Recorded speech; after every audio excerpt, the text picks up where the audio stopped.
I don't think I'm going to screw up our next guest name, but you never know. As I've said many, many times, I have a way with words, and when you add in what I'm drinking tonight, who knows?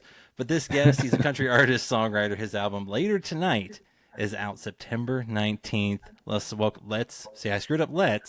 But let's see if I can get Let's his name right. Let's welcome in Josh Ross. What's going on?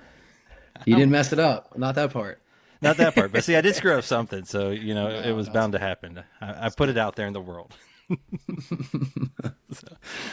So you doing good, man? You staying busy Doing these good. days? Very busy. Yeah, I got a good 36, 48 hours at home right now. I leave again tomorrow. And um, it's funny, July and August, I was home 3 nights in July, and I think I'm going to be home 3 nights in August. So I was it's gonna say, fun. if nothing else, there's a We're in the song in grind of there, it. right? It- Definitely. Yeah, yeah. Definitely living the road life right now. So yeah, it's been really great though. Well, I was gonna say, I saw some pictures that you posted. Kind of you did a little dump of photos of what's life lately. So I saw you had a good bottle of bourbon in there. I've Yeah. got to ask, since this is bar conversation, what's your favorite drink these days? Um, Man, it's like so stereotypical, and I have songs that involve it. But my favorite drink has been Jack Daniel's since before I ever should have been drinking. And it's like it's the one thing I've been able to be sick on, whatever it is, and still return to. So it would probably be Jack Daniel's, Jack and Coke. I mean, it's our pre-ritual shot. It's my on-stage drink. Um, yeah, I don't know if it'll ever change. Now, have you dove into some of their other stuff, besides the Black Label? Because I mean, they've got a heck of Yeah, a lineup these days. yeah, like the honey, the single barrel stuff. Yeah, I mean, I've definitely tried a good handful of their stuff. But I just like the original. The honey jack's great, but the headache from all that is That was sweetness will get crazy. you. Yeah, yes, it'll get you long term for sure. So, Well, I don't have any Jack tonight, so I was all trying to right. find something else. But I was like, you know what? He does enjoy, some good whiskey. So I got a little 15 stars Oh, there blend we go. of 14, 13, 9 year, and eight, Yep, little rye. So figured there I'd we have go. a drink with you. Now, Appreciate you. so you said, now I know you're not drinking tonight because you're behaving yourself. I But you said, Yes, Mondays is my refresh day from the weekend. It seems like if I can get 2 days off, try to calm down. well, I was gonna say, but I did like the fact though that you said you have a pre-show ritual with the band. So how did that Yeah. start, and has it always been, Jack Daniels, or does each band member get something else, or how does that work for y'all? Uh, Nobody, everybody has to have a shot of Jack. It's funny, like even if like management comes on the road or something, we have a guest that's kind of like, do you like Jack Daniels? And something might be like, and I'll be like, well, that's all we have. So, but yeah, it's always been the thing. It's been, I mean, since I can remember playing, we do a little speech and thank the people that are there that day, depending if we got guests or not, and then we always have a saying. It's called "What goes up must go down." We just hold it up and let it go. So that's it. I like it. I like it. Now, I know you grew up in Canada, in Ontario. Burlington is where you're from. What impact did being up there and in Ontario have on you? I mean, I'm surprised you're not a rye guy. Canadian rye, maybe a little Yeah. Crown Royal. Crown Royal's good. I do really enjoy Crown Royal. It's funny. It's like I starting to see it a lot more and more, like even down here in Nashville. And I mean that's definitely like my second. If you don't have Jack, it's like you have to have some Crown. So definitely was brought up on that too.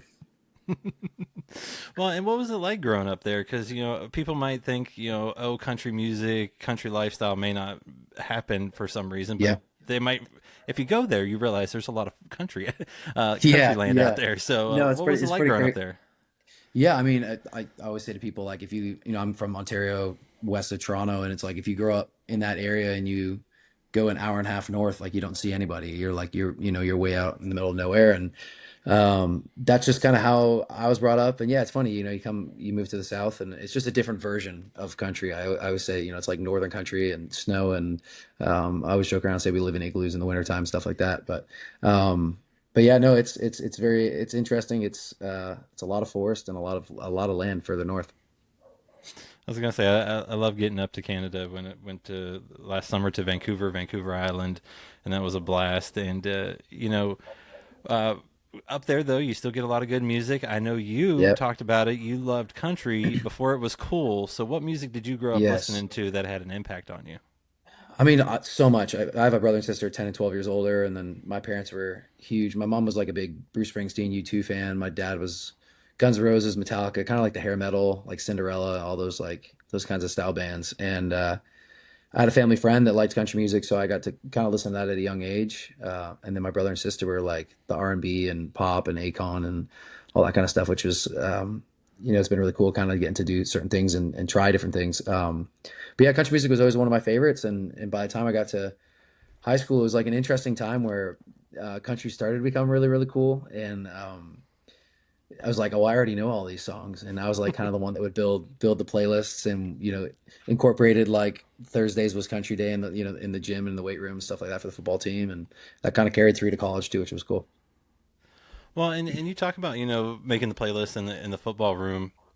I think your goal before music became maybe the thought process was to play football. Now you were cool to stay up north in the Canadian Football League, but that was Yeah, the goal, right? yeah, I think like I raced a lot of motocross bikes growing up. That was like my honestly, if there's one other thing I could pick in the world, it would be to be like a pro motocross rider or something like that. But I would have had to move to Florida when I was probably like 4 years old, and it just was really wasn't the thing. It was like wear hockey skates and play hockey and do that. So I did that for a lot of years, and then yeah, the football was like for me early on. It gave me an opportunity. I never thought of myself going to like college and getting like a real education, and I always thought I would kind of get more into the trades, and I fell in love with football, and that carried me to school. And then once I got to college, we call it university.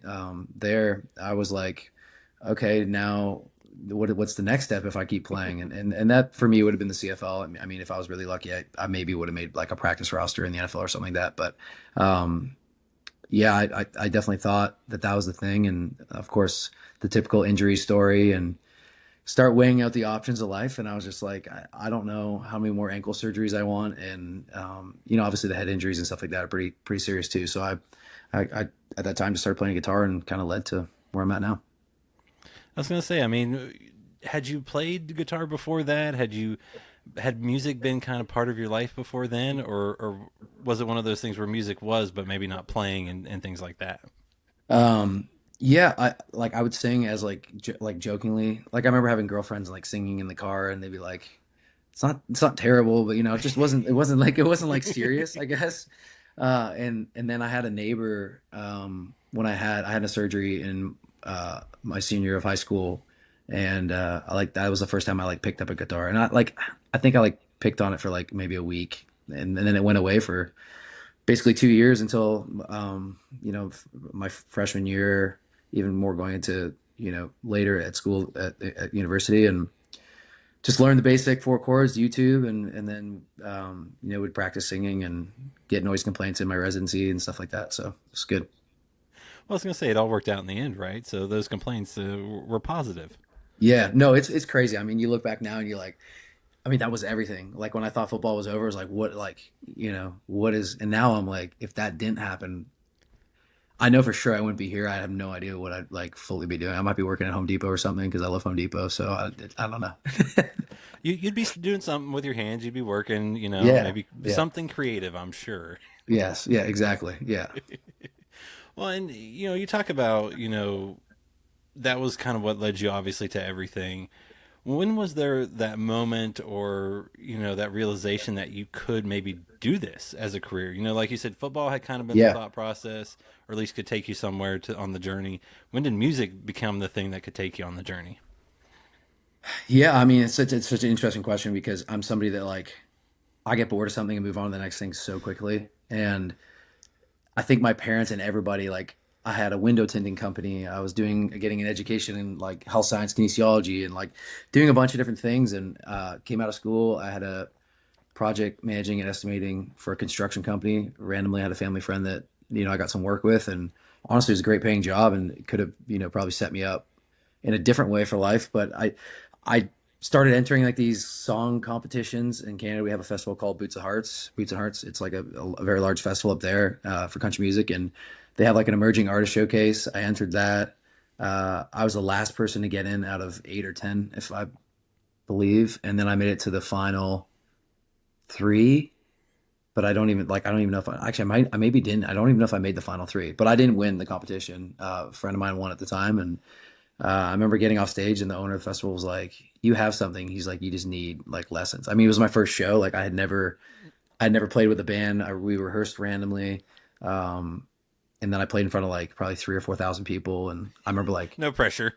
no, dude, I literally, I threw up before going on stage. I was so nervous. Like I had been nervous for like football games and motocross races and stuff.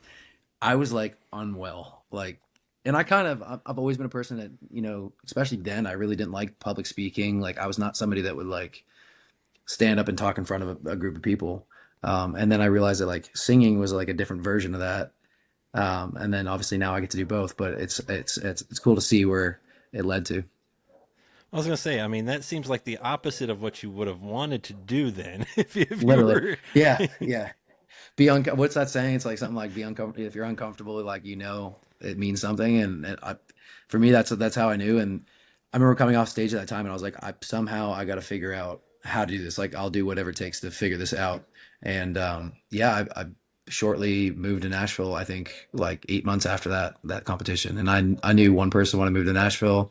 I knew I had to be a better songwriter, singer, all that kind of stuff. And obviously Nashville's kind of like the hub for a lot of genres. Yeah, there's a lot of that story too.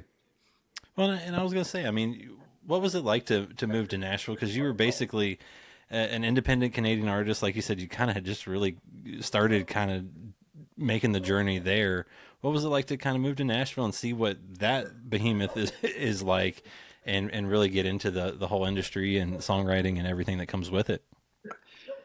Yeah, I mean it's intimidating. My dad works for like a automation kind of style company, and he had a job in Louisville. They were doing like a seating line. I think it was for Corvette. Is they're made there, and it was New Year's of 17, so going into 2018, and my parents were like, "Okay, we're gonna do New Year's in Nashville," and I was like, "Okay, very cool." And at that time was like when I started, really getting interested in music and all that kind of stuff, and I came here and I was like, okay, how do I mean, you go down to Broadway, it was like everybody was talented.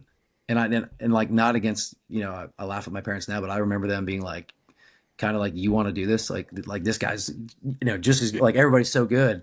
And I think I definitely took that as like motivation. And again, it's like probably the sports background and the mentality of like, okay, what do I got to do? What lessons do I got to do? Who do I got to meet?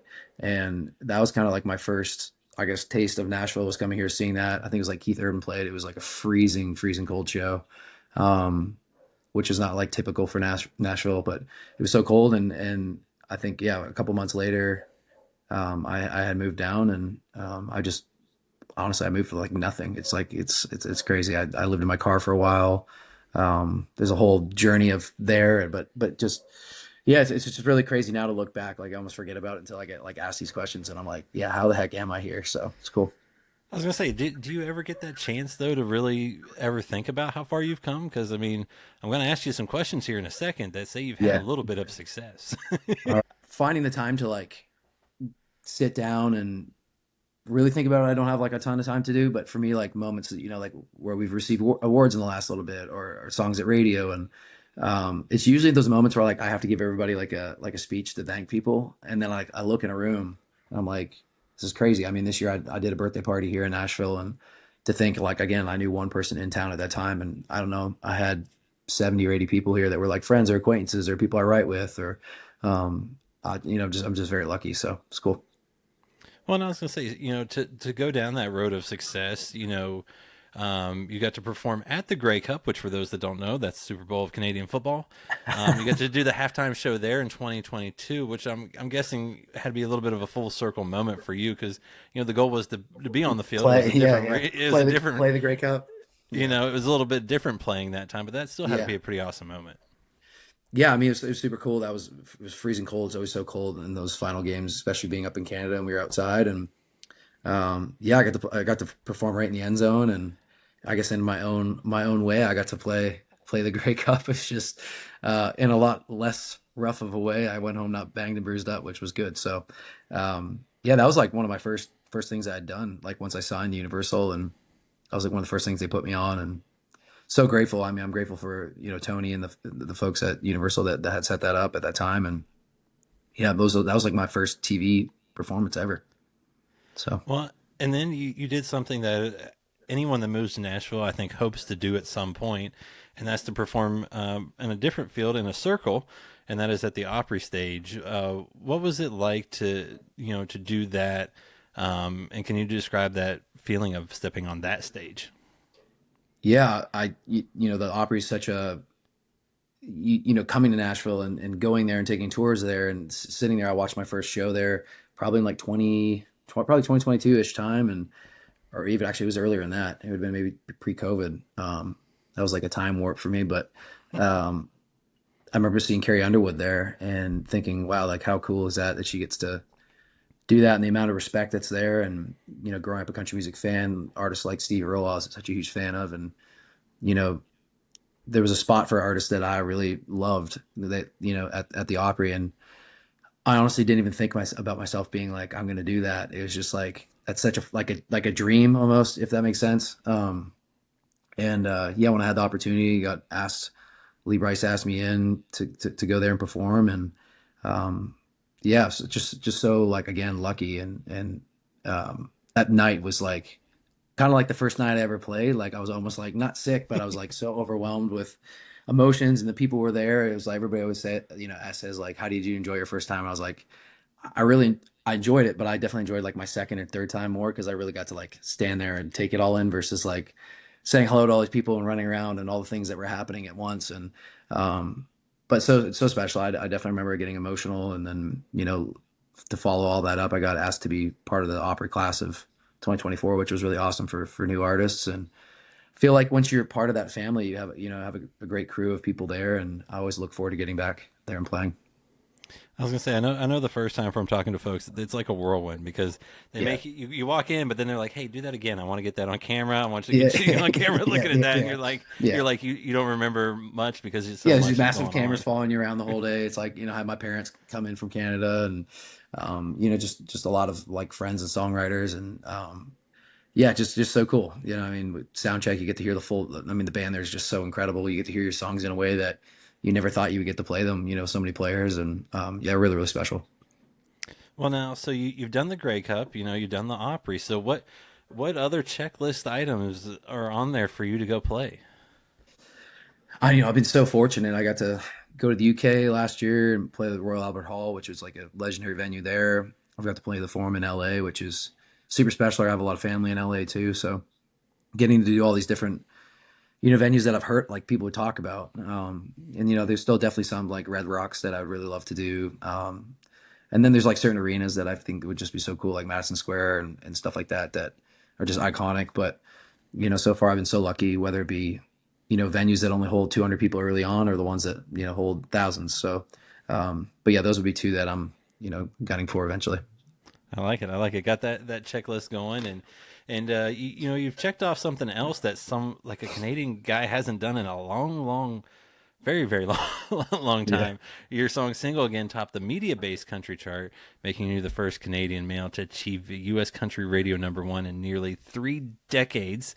So crazy. you would have been like 4 or 5, I think, or maybe a little bit older when that happened. Yeah. How did it feel to I hit think that summit I think and that we did the accomplish math, and I that? was like, the math. I think we did the math on it. It was like I was just born or something like that. It was Okay, so like even yeah. better. I was like yeah. I was still in diapers, so that's super cool. But no, it's just awesome. I think there's always been a big part of me that moved to Nashville. And I know certain artists that come from different areas too. Like whether you're a Texas artist, it's like you have a Texas radio and you have a huge market there that you can go play. And I would say Canada's the same thing. And when you move to Nashville, it's not that people look at you different. They're just like, well, you could go do that thing. Why are you not doing that?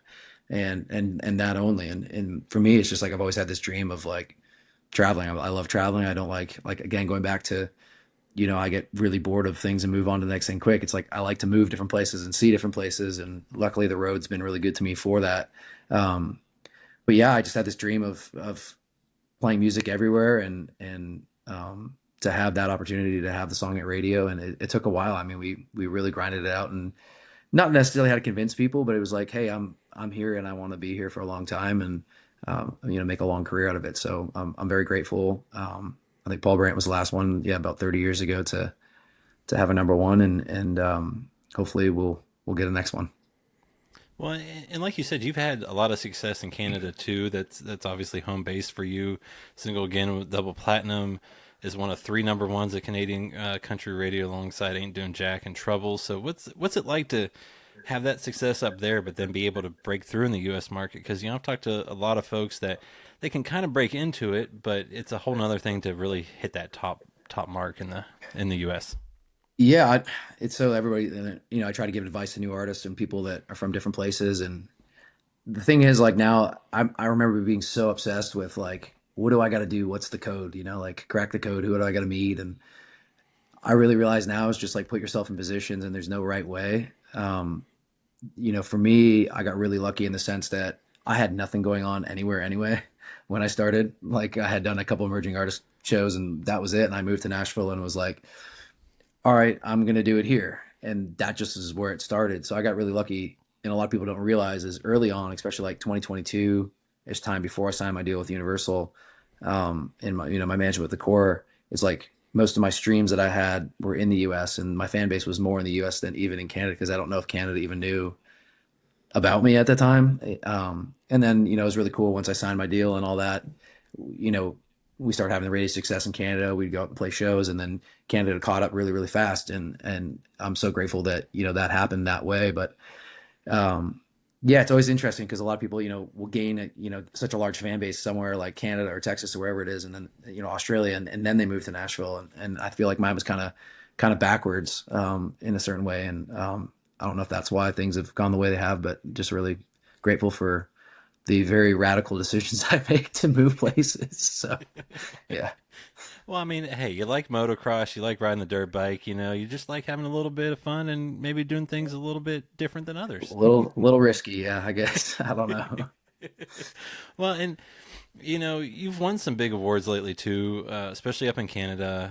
The Juno Awards, Country Album of the Year, CCMA Entertainer of the Year, and then even at the CMA in 2024, the Jeff Walker Global Country Artist Award. What's it like to receive those honors? Because if you hadn't figured out yet that you were doing something right, I'm guessing at that point you were like, "Oh, this might be something." Yeah, yeah, no, 2024 was such a great year. And the awards are really cool. And I always say this, and maybe I get repetitive, but like I'm really grateful for them, but I'm so grateful for them for other people that are like are part of my team, because it's like it's really not just me. It's so many people that are invested. And the Junos are such a cool thing.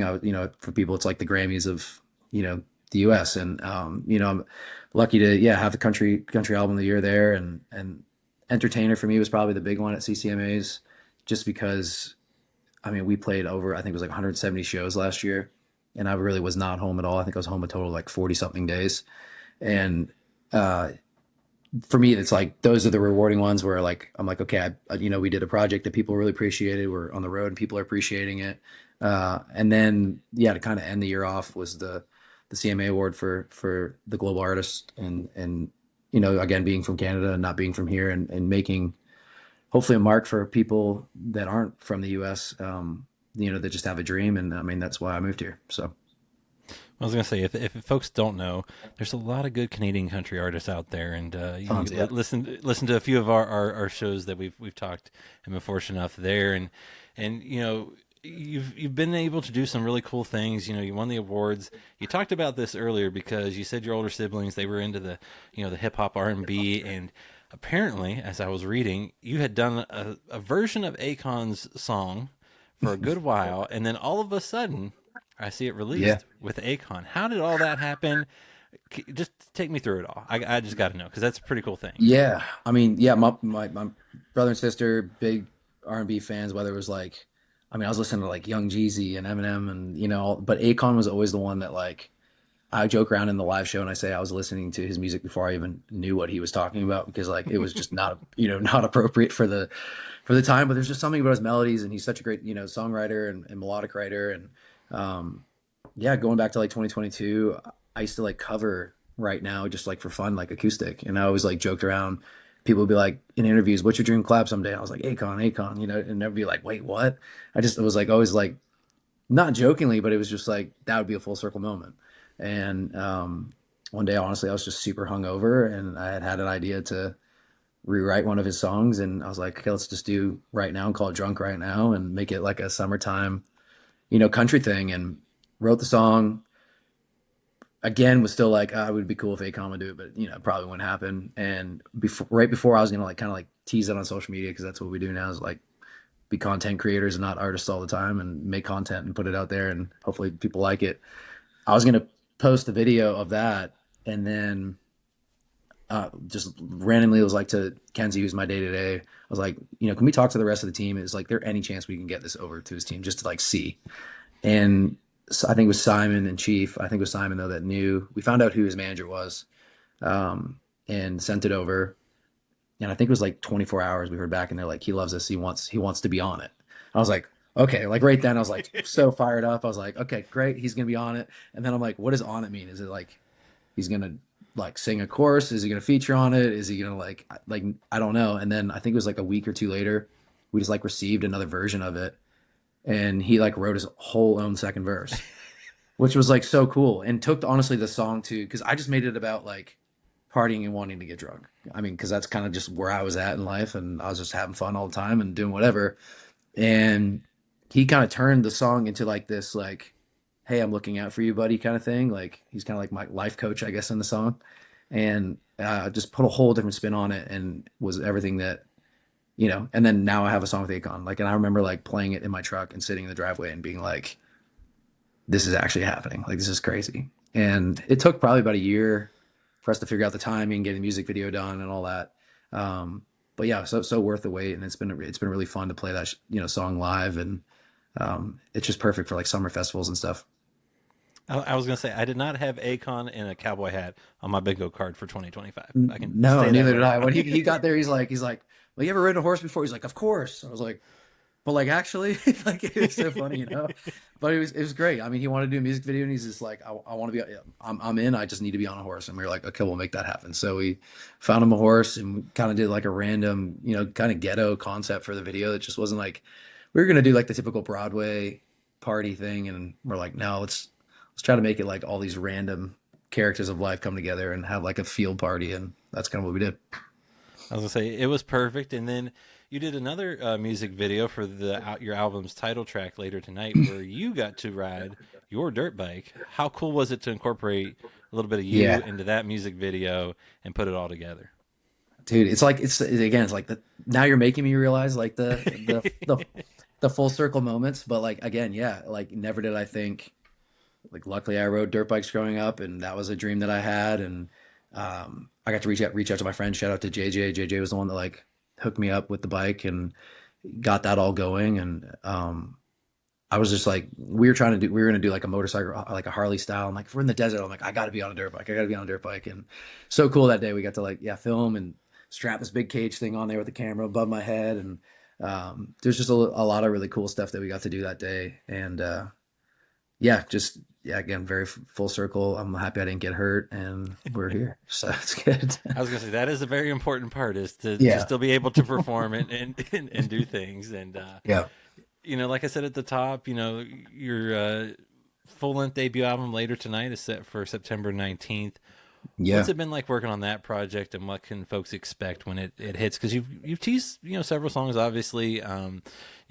Later tonight that we just talked about, a single again, right, drunk right now, are on that. But what else can folks expect that they might have to wait a little bit for?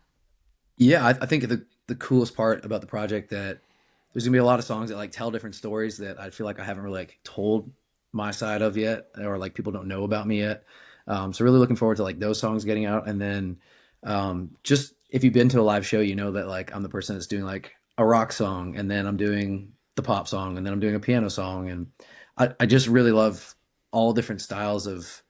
It's really not even me music; it's more just like feelings, and being able to incorporate those feelings in a live show. And I feel like I got to really do that with this record, and it's my first record, which is also crazy to think is like I held off for that long. I remember us talking about doing records, and we're like, no. I was always just like, I find with like a lot of artists, and everybody's totally different, but everybody's so excited to make an album, and I just never felt like I was ready, if that makes sense. Like I didn't really fully know who I was. I didn't know I just wanted to make sure that the songs that I put on it made sense, and I feel like we got to do that. I got to work over it probably the last 8 months, and well, more than that. I mean, some of these songs are years old, but being on the road last year, and then this year, and coming back and recording for 2 days and then going back out on the road and coming. It's been definitely a marathon, but like I'm so proud of it. And we got to sit there last night and sign vinyls for people to pre-order, and it's just like it kind of like fully hit me that I'm like, this is my whole project here, and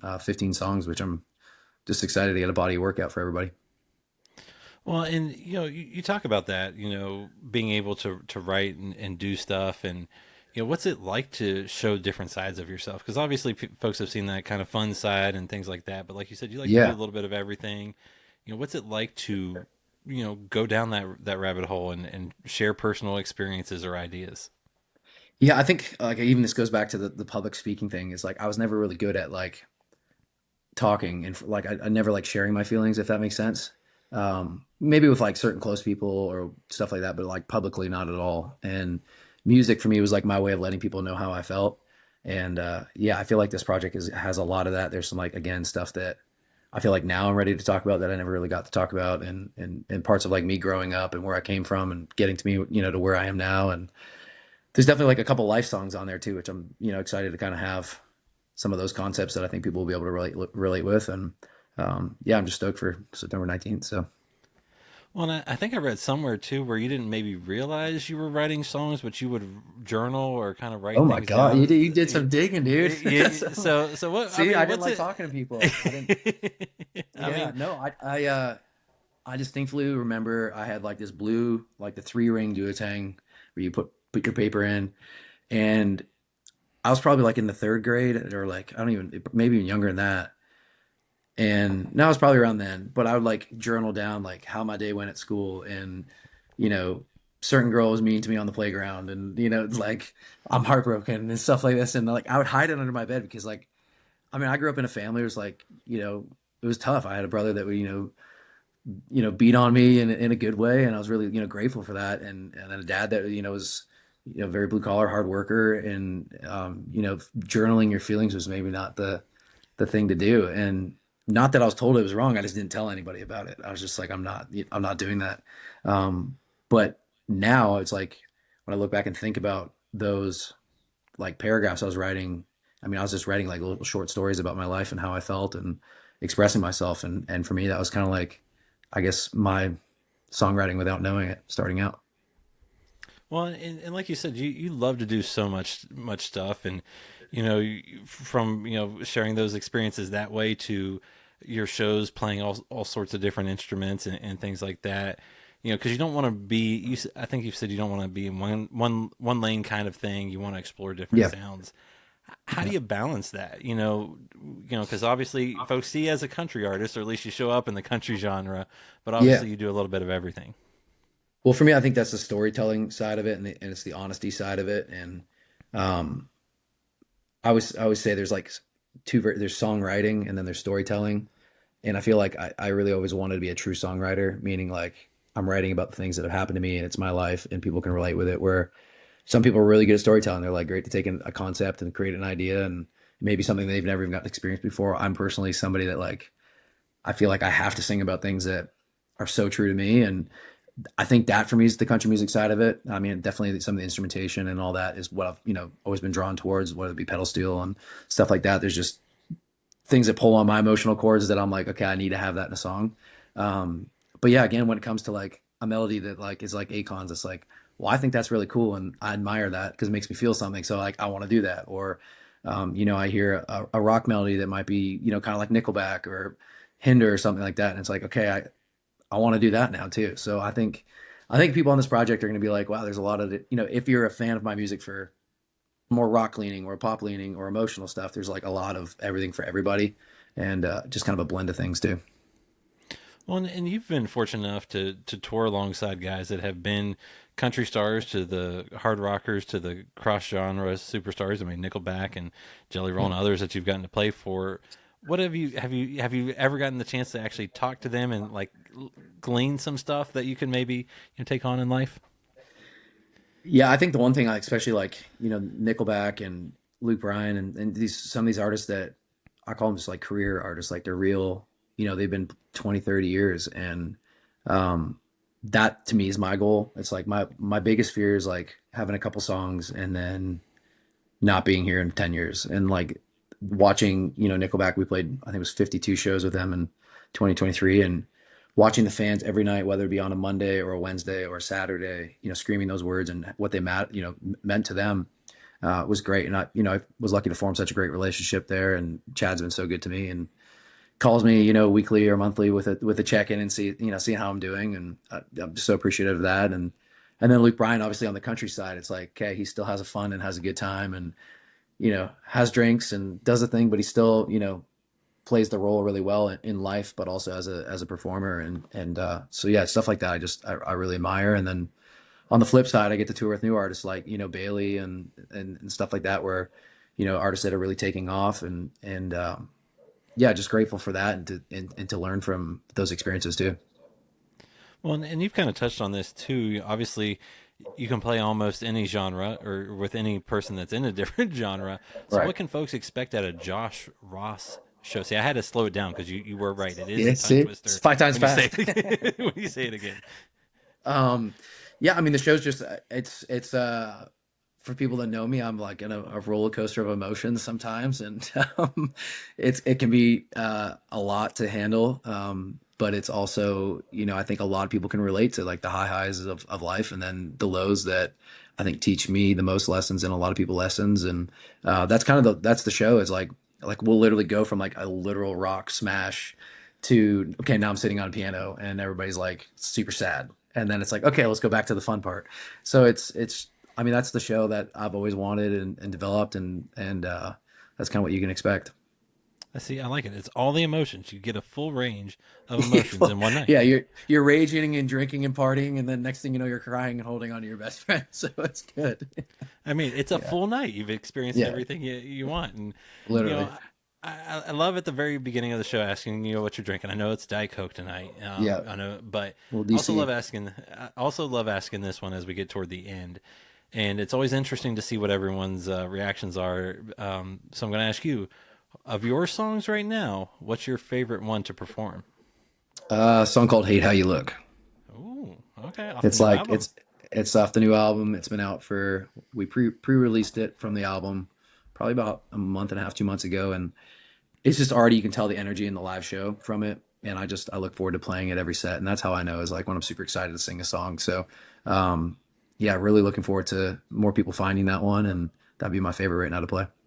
I like it. So you were ready. Others are like, "Ooh, you were ready." I Yeah. like No, that. and in 2 weeks again, I'm going to change my mind and it'll be something completely different. But right now in this moment, hate how you look. I love it. And folks, if you haven't, go listen to that. Listen to his album. What Appreciate you. songs are out so far on later tonight? Because that drops again in September. So looking ahead, it's crazy to think we're most of the, or at least past the halfway point of 2025. So, what are you most excited for in the remainder of 2025, particularly with the release of later tonight, and obviously hitting the road again too? Yeah, I just shows. I love shows, and we got a lot of festivals still to go this year. We got some dates with Dylan Scott, Riley Green. Next year, I can't say totally what we're doing yet, but there's gonna be a lot of dates that we're looking forward to, and that's the road side of things. And I'm excited to get back to writing for the next thing. It's kind of crazy, like finish this project, and I don't want to like overlook it, but I'm really looking forward to, since we finished recording that 4 or 5 months ago, I've already now like lived the new part of life that I'm excited to talk about. And so getting back to writing, and then spend some actual time at home. I'm looking forward to Wait, are enjoy. you allowed to do that? Are you allowed to stop? I'm doing that. I'm doing that over Christmas this year. I don't even think I'm going anywhere for Christmas this year. Usually it's like drive to, back up to Canada, see family, drive around. And I think this year I'm gonna probably put up my first Christmas tree, which I'm excited about. So we'll see. I like it. I like it. Well, you need to relax a little bit, Appreciate it. and also enjoy those moments because man, you've had a lot of good ones along the way. I can't wait to see what's next. And folks, Thank you, later dude. tonight, out in September, give it a listen. I think you will love everything about it. And Josh, man, thanks for sharing a drink with me. I appreciate your time. Next time I promise a real one. So I appreciate it. Thanks, all man. right. Thank you so much.